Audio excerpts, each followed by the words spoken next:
நண்பர்களே வணக்கம். சஷ்டி விரதம் ஏன் இருக்க வேண்டும், அதன் பலன் என்ன, மிகச் சுருக்கமாக காண்போம் வாருங்கள். முருகன் சூரபன்மனோடு போரிட்டு தன் மரக்கருணையினால் அவனை சேவலும் மயிலும் ஆக்கிய அந்த நிகழ்வை சஷ்டியாக நாம் கொண்டாடி வருகிறோம். ஐப்பசி மாதம் அமாவாசைக்கு பிறகு வரும் பிரதம திதியில் துவங்கி சஷ்டி வரையிலான 6 நாட்களும் கந்தசஷ்டி விரதம் நாம் கடைபிடித்து வருகிறோம்.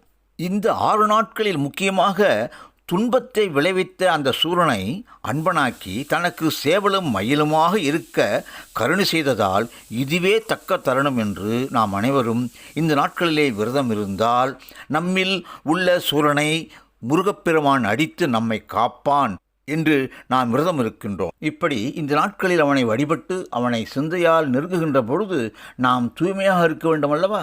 அதற்காகத்தான் சில விதிமுறைகளை சொல்கிறார்கள். மனம், உண்ணும் உணவு இவற்றையெல்லாம் நாம் தூய்மையாக வைத்து கொள்ள வேண்டும்.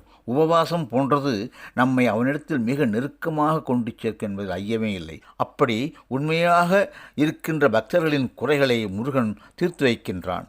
அது மனமாகாத பெண்ணாக இருக்கட்டும், குழந்தை பேர் இல்லாத தம்பதிகளாக இருக்கட்டும், ஏழ்மையிலே வாழுகின்ற மக்களாக இருக்கட்டும், எதிரிகளால் துன்பப்படுகின்ற பக்தர்களாகட்டும் என எல்லா காரியங்களும் நம் குறை நீக்குகின்றான். அன்பர்களே, மகாபாரதத்தில் ஒரு நிகழ்வு. ஒரு இடத்தில் முனிவர்கள் எல்லாம் உலக நன்மைக்காக 6 நாட்கள் யாகம் நடத்தி ஒரு புத்திரனை வேண்டினார்கள்.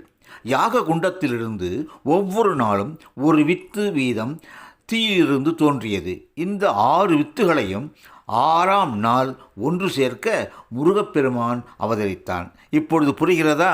ஆகையால் தான் குழந்தை பாக்கியம் வேண்டுவோர் குறை சஷ்டியிலே இங்கே தீர்க்கப்படுகிறது. கந்த சஷ்டி கொண்டாடப்படுவதற்கு மற்றும் ஒரு காரணம் சொல்லுவார்கள்.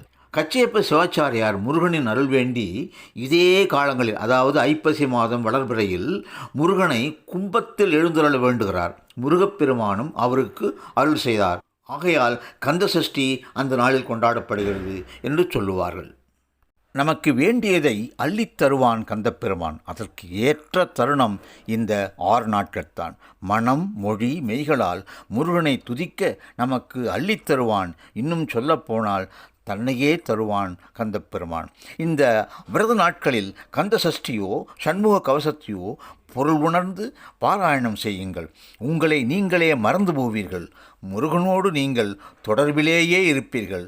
நீங்கள் இருப்பதை உணர்வீர்கள் என்று சொல்லி சஷ்டி விரதம் தூய்மையாக இருந்து முருகனின் அருள் பெற்று அனைவரும் வாழ்வோம் என்று சொல்லி இந்த அளவிலே முடிக்கின்றேன். நன்றி, வணக்கம். வெற்றிவேல் முருகா, அரோகரா.